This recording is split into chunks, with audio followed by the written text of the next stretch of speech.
டர்னிங்கோட பாராமீட்டரை எப்படி செலக்ட் பண்ணுறோன்னு இதுக்கு முன்னாடி ஒரு இதில் சொல்லியிருந்தேன். இப்போ வந்து விஎம்சிக்கு வந்து எப்படி பாராமீட்டர் செலக்ட் பண்ணணும் அப்படிங்கிறத நான் சொல்கிறேன்.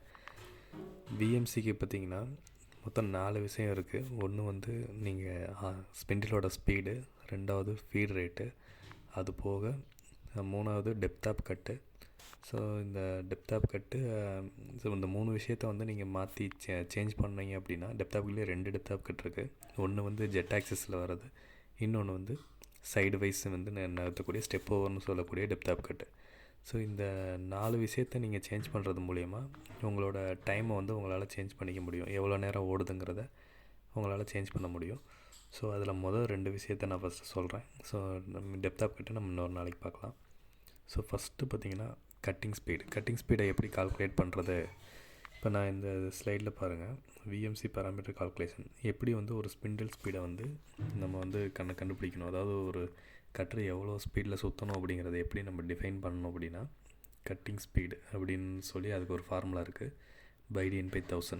இது வந்து நீங்கள் இன்டர்நெட்லேயே சர்ச் பண்ணினாலும் தெரியும். ஸோ இந்த ஃபார்முலா வந்து ஃபிக்ஸ்டு, ஆல்ரெடி வந்து இது ஒரு ஸ்டாண்டர்ட் ஃபார்முலா. இந்த கட்டிங் ஸ்பீடு அப்படிங்கிறது எப்படி என்ன அப்படின்னு தெரிஞ்சுக்கணும் அப்படின்னா, ஒரு டூல் எவ்வளோ வேகத்தில், அதாவது அதோட யூனிட் வந்து மீட்டர் பர் மினிட்டு.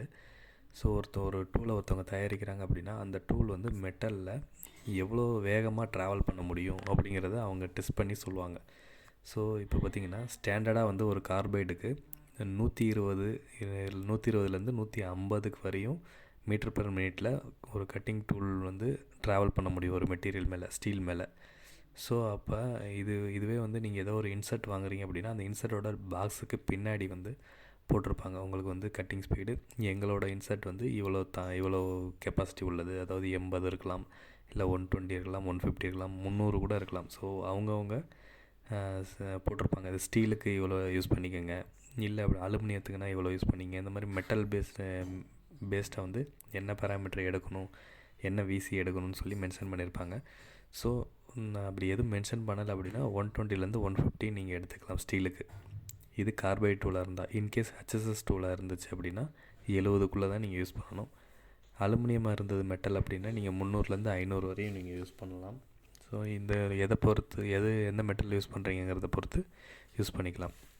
இப்போ இந்த மேலே இருக்க இந்த ஃபார்முலாவிலேருந்து ஸ்பிண்டில் ஸ்பீடு நீங்கள் வந்து ஒரு சைடு வச்சுட்டு மிச்சம் எல்லாத்தையுமே ஃபார்முலாவை இந்த சைடு கொண்டு வந்தீங்க அப்படின்னா கட்டிங் ஸ்பீடு கூட அந்த 1000 இன்ட்டு ஆயிரும். ஸோ அடுத்து அந்த pi plus diameter of the cutter டிங்கிறது கீழே போயிடும். ஸோ இந்த ஃபார்முலாவில் என்ன மட்டும் கண்டுபிடிச்சிங்க அப்படின்னா, நான் இங்கே வந்து கட்டிங் ஸ்பீடு வந்து ஒரு மினிமமாக எடுத்துக்கிறேன் 120. ஸோ வந்து அடுத்து பார்த்திங்கன்னா 1000 இது கூட இன்ட் ஆயிரும். ஸோ அடுத்து கீழே பார்த்திங்கன்னா இந்த பையோட வேல்யூ 3.14. நான் யூஸ் பண்ணுற கட்டர் பார்த்திங்கன்னா ஒரு 20 டயா கட்டர். ஸோ 20 டயா கட்டருக்கு இதில் 3.14ஓட இன்ட்டு பண்ணணும். ஸோ அப்போ பார்த்திங்கன்னா மேலே வந்து 120 கூட 4 சைபர் ஆட் ஆகி வரும், 3 சைபர் ஆட் ஆகி வரும். ஸோ பார்த்திங்கன்னா கீழே வந்து 3.14 × 20ங்கிறப்ப 62.8. ஸோ டோட்டலாக இதை டிவைட் பண்ணும்போது உங்களுக்கு 1910 ஆர்பிஎம் வருது. ஸோ இந்த ஆர்பிஎம் தான் நீங்கள் மினிமம் அட்லீஸ்ட் யூஸ் பண்ணணும். இதை விட நீங்கள் 150ல் போடுறது என்ன அப்படின்னு பார்த்தீங்கன்னா அது மேக்ஸிமம் இந்த ரேஞ்சுக்குள்ளே தான் நீங்கள் யூஸ் பண்ணணும். மினிமத்தோட கீழே நீங்கள் யூஸ் பண்ணிங்கன்னா என்ன ஆகும் அப்படின்னா, அது வந்து இது வந்து கார்பைடுங்கிறதுனால அது உடஞ்சி போயிடும். சரி, இதே வந்து 150 தாண்டி நீங்கள் யூஸ் பண்ணீங்க அப்படின்னா என்ன ஆகும் அப்படின்னா, ஓவர் ஹீட்டு ஜென்ரேட் ஆகி இன்செர்ட் வந்து வியர் ஆயிரும். ஸோ இந்த 2 விஷயம் நடக்கும். ஒன்று கம்மியாகவும் ஆகக்கூடாது, வியரும் ஆகக்கூடாது. ஸோ இன்பிட்வீனில் நம்ம யூஸ் பண்ணணும். ஸோ இது போக கூலிங் வந்து ரொம்ப முக்கியம். ஸோ அதுக்கு கூலண்ட் இது என்ன தான் நீங்கள் பாராமீட்டர் செட் பண்ணாலும் கூலண்ட் கரெக்டாக இல்லை அப்படின்னா கண்டிப்பாக வந்து அதோடய லைஃப்க்கு அதை கொடுக்காது. ஸோ கூலண்ட் வந்து யூஸ் பண்ணணும். இல்லைனா சில ஏர் கூலிங் மெத்தட்லாம் இருக்குது. ஸோ ஏதாவது ஒரு மெத்தட் வந்து நீங்கள் அதுக்கு கூலிங்க்கு வந்து கொடுக்கணும். ஸோ இதுலேருந்து ஆர்பிஎம், அதாவது ஸ்பிண்டில் ஸ்பீடு எவ்வளோ அப்படிங்கிறத, எவ்வளோ ஆர்பிஎம் அப்படிங்கிறத நம்ம கண்டுபிடிக்கலாம். இதை வந்து இந்த ஸ்லைடை வந்து யூஸ் பண்ணிங்க.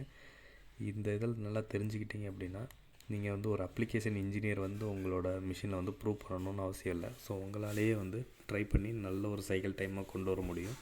ஸோ இதை வந்து மாற்றி நீங்கள் போட்டு பார்த்து உங்களால் வந்து நல்ல சைக்கிள் டைம் அச்சீவ் பண்ண முடியும். ஸோ நீங்கள் ஜென்ரலாக ஒரு 1000ல் ஓட்டிகிட்ருக்கிறேன், 2000ல் ஓட்டிகிட்ருக்கேன் அப்படின்னு ஒரு பிளைண்டாக ஓட்டாமல், ஸோ இதை வச்சு யூஸ் பண்ணிங்க அப்படின்னா எந்த டயா கட்டராக இருந்தாலும் அந்த கட்டருக்கு என்ன டயாமே என்ன ஒரு ஸ்பிண்டில் ஸ்பீடு வரணுங்கிறது உங்களால் கண்டுபிடிக்க முடியும். நீங்கள் நீங்கள் 10 டயா ஓட்டினாலும் 1000 ஆர்பிஎம்மில் ஓட்டுறேன், 20 டயா ஓட்டினாலும் 1000 ஆர்பிஎம்மில் ஓட்டுறேன், இல்லை 100 டயா ஓட்டினாலும் 1000 ஆர்பிஎம் ஓட்டுறேன் அப்படிங்கிறதுல எந்த அர்த்தமும் கிடையாது. ஸோ இந்த ஃபார்முலா யூஸ் பண்ணி நீங்கள் எந்த டயாமீட்டர் இருந்தாலும் உங்களால் கால்குலேட் பண்ணிக்க முடியும். ஸோ இதுக்கு சில எக்ஸசைஸ் கொடுத்துருக்கேன். அந்த எக்ஸசைஸில் இருக்கிற கட்டர்ஸ்லாம் நீங்கள் வந்து ஒர்க் அவுட் பண்ணி பாருங்கள். ஸோ அப்போ வந்து உங்களுக்கு கிளியர் ஐடியா கிடைக்கும். ஸோ எந்த டயா கட்டருக்கு என்ன ஆர்பிஎம் வைக்கலான்னு. ஸோ அந்த மாதிரி வந்து ஒர்க் அவுட் பண்ணி பாருங்கள். ஸோ அது போக இன்னும் ஒரு ஸ்லைட் இருக்குது. ஸோ அதில் பார்த்திங்கன்னா நம்ம வந்து பார்த்திங்கன்னா ஃபஸ்ட்டு ஸ்பிண்டில் ஸ்பீட் பார்த்தோம். இப்போ ரெண்டாவது வந்து பார்த்திங்கன்னா ஃபீட் ரேட்டில் பார்த்திங்கன்னா மில்லிங்கை பொறுத்தவரை ஃபீட் ரேட்டை எப்படி செலக்ட் பண்ணலான்னு பார்த்திங்கன்னா, ஃபீட் ரேட்டுக்கு வந்து யூனிட் வந்து mm/min. ஸோ நான் வந்து mm/minலேயே நான் ஃபீட் ரேட் செட் பண்ணிக்கிறேன் அப்படின்னா, நீங்கள் ஜென்ரலாக நான் 1000 ஃபீட் ரேட் வைக்கிறேன், 3000 ஃபீட் ரேட், அது ஒரு ஜென்ரல் ப்ராக்டிஸாக போயிடும். ஸோ ஆனால் எந்த டயாமீட்டர் கட்டருக்கு என்ன மாதிரி ஃபீட் ரேட் வைக்கணும், ஸோ அப்போ ஒவ்வொரு கட்டருக்கும் ஒவ்வொரு விதமான ஃபீட் ரேட் மாறும். ஸோ அது எப்படி நம்ம தெரிஞ்சுக்கிறது அப்படின்னா, mm/minலேயே நம்ம கற்றுக்கிறத விட்டுட்டு mm/tooth அதுக்கு எவ்வளோ நம்ம கட்டிங் கொடுக்க முடியும் அப்படிங்கிறத தெரிஞ்சுக்கணும். ஸோ நார்மலாக பார்த்திங்கன்னா mm/toothனா என்னென்னு ஃபஸ்ட்டு தெரிஞ்சுக்கணும். ஒரு இன்சர்ட் டைப் கட்டர்லேயோ இல்லை கட்டர்லேயோ வந்து எத்தனை கட்டிங் எட்ஜஸ் இருக்குது அப்படின்னு நம்ம பார்க்கணும். அதில் ஒவ்வொரு கட்டிங் எட்ஜுமே ஒரு ரெவல்யூஷனுக்கு எவ்வளோ மெட்டீரியல் எடுக்கலாம் அப்படிங்கிறத mm/tooth. ஸோ அந்த mm/tooth நார்மலாக பார்த்திங்கன்னா ஒரு 0.1லேருந்து 0.2 ரஃபிங்க்கு யூஸ் பண்ணலாம். நான் இங்கே கொடுத்துருக்குறேன். ஸோ 0.03லேருந்து 0.1 வரையும் நீங்கள் ஃபினிஷிங்க்கு யூஸ் பண்ணிக்கலாம். ஸோ பேஸ்ட் ஆன் தான் உங்களுக்கு எந்த மாதிரி ஃபினிஷிங் கேட்டிருக்காங்க அப்படிங்கிறத பொறுத்து நீங்கள் யூஸ் பண்ணிக்கலாம். ஸோ அப்போ ஒரு கட்ரு வந்து ஒரு சுற்றும் போது 0.1 மெட்டீரியல் ஒரு எட்ஜ் எடுக்கணும். ஸோ அப்போ ஒரு எட்ஜ் இருந்துச்சுன்னா 0.1 எடுக்கும். இதே 4 எட்ஜ் இருந்துச்சுன்னா 0.4 எடுக்கும். ஒவ்வொரு எட்ஜும் 0.1 எடுக்கும்போது ஒரே ரெவல்யூஷனில் உங்களால் 0.4 வந்து வரையும் எடுக்க முடியும். ஸோ அப்போ 0.4 எடுக்கிற அளவுக்கு நீங்கள் கட்டரை வந்து தள்ளணும், சைடு வைஸாக தள்ளணும். அந்த தள்ளுறதுக்கு பேர் தான் ஃபீட் ரேட். ஸோ அதுக்கு ஒரு கால்குலேஷன் இருக்குது. இப்போ என்ன ஸ்பீடில் சுற்றுது, அதாவது spindle speed into feed into number of cutting edge. So அப்போ ஸ்பிண்டில் ஸ்பீடு போன ஃபார்முலாவில் கண்டுபிடிச்சி வச்சுருப்பீங்க. ஸோ போன ஃபார்முலாவில் வந்து என்ன வந்திருக்கோ அதை வந்து நீங்கள் இங்கே அப்ளை பண்ணுங்கள். ஸோ ஃபீடு/tooth அப்படிங்கிறது இதையும் நீங்கள் உங்கள் இன்செர்ட்டுக்கு பின்னாடி, அதாவது இங்கே உங்கள் இன்செர்ட் வாங்குறீங்க இல்லையா, அந்த இன்செர்ட் பாக்ஸுக்கு பின்னாடி மென்ஷன் பண்ணியிருப்பாங்க ஃபீட் ரேட் அப்படின்னு போட்டு. ஒன்று mm/minல டைரெக்டாக கொடுத்துருப்பாங்க. அப்படி இல்லை அப்படின்னா அவங்க வந்து ஃபீடு/toothன்னு சொல்லி மென்ஷன் பண்ணியிருப்பாங்க. mm/revolution 0.1, 0.2, 0.3, 0.4 அவங்க இன்செர்ட்டுக்கு என்ன எடுக்க முடியுமோ அதை அவங்க மென்ஷன் பண்ணியிருப்பாங்க. ஸோ அலுமினியத்துக்கெல்லாம் பார்த்திங்கன்னா ஜாஸ்தியே கொடுக்கலாம். ஸோ இது வந்து ஒரு மீடியமான ஒரு நல்ல பராமீட்டர்னு வச்சுங்களேன். ஸோ இதை வச்சு நீங்கள் ட்ரை பண்ணி பாருங்கள். ஸோ 0.1லேருந்து 0.2 வரையும். ஸோ நம்ம ஒரு 0.1 அப்படின்னு நீங்கள் எடுத்துக்கிட்டிங்கனாலும். ஸோ இப்போ நான் இந்த கால்குலேஷனில் பாருங்கள். ஃபஸ்ட்டு வந்து 20 டே கட்டுறதுக்கு 1910 வந்துச்சு. ஸோ அது கூட 0.1 இன்ட்டு பண்ணுறோம்.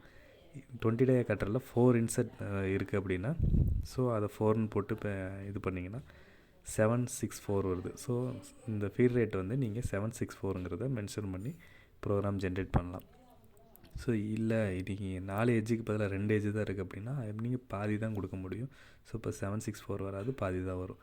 இதே வந்து 8 இன்செர்ட் இருக்குது அப்படின்னா, ஏன் இன்செர்ட் அதிகம் பண்ணுறாங்க கட்டிங் எட்ஜ் அப்படின்னா, ஸோ அப்போ தான் அந்த டூலை வந்து உங்களால் ஃபாஸ்ட்டாக நகர்த்த முடியும். ஸோ இப்போ இன்செர்ட் அதிகமாக என்ன ஆகும் அப்படின்னா, ஒவ்வொரு இன்செர்ட்டும் 0.1 எடுக்கிறப்ப அத்தனை இன்செர்ட்டும் சேர்ந்து எடுக்கும்போது அது சுற்றிக்கிட்டே சைடு வைஸில் நகரும்போது ஒரு சுற்றுக்கு ரொம்ப தூரம் நீங்கள் நகர்த்தலாம். ஆனால் எவ்வளோ வேகமாக நகர்த்தினாலும் ஒரு இன்செர்ட் 0.1 எடுக்கிறப்ப இன்செர்ட்டும் வேஸ்ட் ஆகாது, கட்டரும் டேமேஜ் ஆகாது. ஸோ இந்த ஃபீடு/toothங்கிறது தெரிஞ்சு நீங்கள் ஒர்க் அவுட் பண்ணிங்கன்னா கரெக்டான உங்களுக்கு வந்து ஃபீட் ரேட் கிடைக்கும். ஸோ இப்போ வந்து 2 கட்டிங் எட்ஜ் நான் 1000 நகர்த்துறேன்னு சொல்கிறதுக்கும் 4 கட்டிங் எட்ஜ் வந்து 2000 நகர்த்துறேன்னு சொல்கிறதுக்கும் ஒரே ஒரு மாதிரி தான் கட்டிங் வேலை செய்யும். ஸோ இப்போ நீங்கள் 4 கட்டரை வச்சுக்கிட்டு ஸோ 2 கட்டிங்கோட பேராமீட்டரில் நீங்கள் யூஸ் பண்ணிங்கனாலும் வேஸ்ட்டு தான். அப்போ என்ன ஆகும்னா, இப்போ ஒவ்வொரு எட்ஜுக்கும் 0.1 நீங்கள் கொடுக்க வேண்டிய இடத்துல ஸோ அதே பேராமீட்டர் 4 கட்டிங் எட்ஜுக்கு போட்டிங்கன்னா அதில் பாதி தான் லோட் ஆகும் இன்செர்ட்டுக்கு. ஸோ வந்து நம்ம நிறைய இன்செர்ட் வாங்கியும் அதை யூஸ் பண்ணலைங்கிறது தான் அர்த்தம். ஸோ அப்போ அதிகமான இன்செர்ட் இருந்ததுன்னா ஸோ இந்த பேராமீட்டர் இந்த ஃபார்முலாவில் போட்டு பாருங்கள். உங்களுக்கே தெரியும். ஸோ எந்த ஃபீட் ரேட் வந்து கொடுக்கணுங்கிறது. ஸோ இதெல்லாம் கரெக்டாக தெரிஞ்சுக்கிட்டு ரெண்டையும் நீங்கள் சூஸ் பண்ணிங்க அப்படின்னா சைக்கிள் டைம் உங்களுக்கு நல்ல சைக்கிள் டைம் ரெடியூஸ் ஆகும். ஸோ இது போக டெப்த் ஆஃப் கட்டில் கொஞ்சம் சேஞ்சஸ் கொண்டு வந்தோம்னாலும் சைக்கிள் டைம் ரெடியூஸ் ஆகும். ஃபஸ்ட்டு இது ரெண்டையும் நீங்கள் ட்ரை பண்ணுங்கள். ஸோ இதை வந்து நீங்கள் யூஸ் பண்ணுற பாட்டுகளுக்கு அப்ளை பண்ணி பாருங்கள், கொஞ்சம் வித்தியாசங்கள் தெரியும். ஸோ அது போக நீங்கள் எல்லா இடத்துலையும் இதே ஃபார்முலா யூஸ் பண்ண முடியாது. சில இடத்துல கட்ரு வந்து ரொம்ப வீக்காக இருக்கலாம், ஜாபு வீக்காக இருக்கலாம். ஸோ இந்த மாதிரி ஸ்பெஷலாக சில கேசஸ் வரும். ஸோ அந்த இடத்துல நீங்கள் கொஞ்சம் ரெடியூஸ்டு பாராமீட்டர் தான் யூஸ் பண்ண முடியும். ஸோ நான் இதை வந்து அப்போ அங்கே அப்ளை பண்ண முடியலன்னு சொல்ல முடியாது. ஏன்னா அந்த மாதிரி ஸ்பெஷல் கேஸுக்கு நம்ம பண்ணி தான் ஆகணும், ரெடியூஸ் பண்ணி தான் ஆகணும். ஸோ ஜென்ரலாக ஒரு 90% வந்து நமக்கு ரிஜிட் ரஃபிங் தான் வரும். ஸோ அப்போ ரிஜிட் ரஃபிங் 90%க்கு வந்து நம்ம இந்த இதை யூஸ் பண்ணலாம்.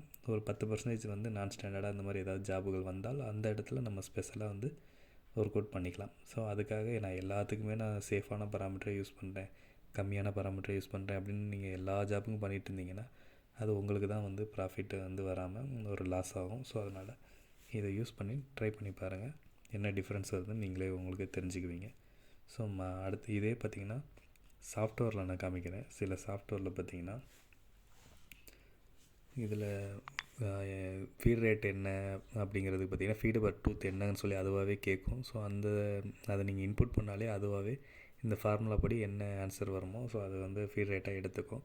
என்எக்ஸ்லலாம் அப்படி தான். இப்போ வந்து நீங்கள் விசி கட்டிங் ஸ்பீடு எவ்வளோன்னு சொல்லிட்டிங்கன்னா ஆர்பிஎம் எவ்வளோங்கிறது சாஃப்ட்வேரே காமிச்சிரும். ஸோ இந்த மாதிரி ப்ரோக்ராமிங் சாஃப்ட்வேர்லாம் பார்த்திங்கன்னா இப்போ அட்வான்ஸாக வந்துருச்சு. நீங்கள் அதில் கேட்கக்கூடிய விஷயங்கள் ஒன்று நீங்கள் ஆர்பிஎத்தை சொல்லுங்கள், அப்படி இல்லைன்னா கட்டிங் ஸ்பீடு எவ்வளோன்னு சொல்லுங்கள், நான் ஆர்பிஎத்தை கண்டுபிடிச்சிக்கிறேன். அதே மாதிரி ஃபீடு பர் டூத்து சொல்லுங்கள், நான் ஃபீட் ரேட்டை கண்டுபிடிச்சிக்கிறேன். அப்படி இல்லைன்னா நீங்களே ஃபீட் ரேட்டை சொல்லுங்கள். ஸோ 2 ஆப்ஷனுமே உங்களுக்கு கொடுக்கும். ஸோ பழைய சாஃப்ட்வேர்லாம் பார்த்திங்கன்னா நம்மக்கிட்ட தான் ஃபீட் ரேட் கேட்கும், நம்மக்கிட்ட தான் ஆர்பிஎம் கேட்கும். ஸோ கட்டிங் ஸ்பீடு வந்து நம்ம கால்குலேட் பண்ணி அதில் போட வேண்டியிருக்கும். ஸோ இதிலலாம் பார்த்திங்கன்னா இப்போலாம் 2 ஆப்ஷனாகவே வந்துடுச்சு. ஸோ இந்த மெத்தடை யூஸ் பண்ணுங்கள். ஸோ யூஸ் பண்ணி வந்து சைக்கிள் டைம் வந்து கம்மி பண்ணுறதுக்கு ட்ரை பண்ணுங்கள். So next depth of cut எப்படி சூஸ் பண்ணுறங்கிறத நான் அடுத்து சொல்கிறேன்.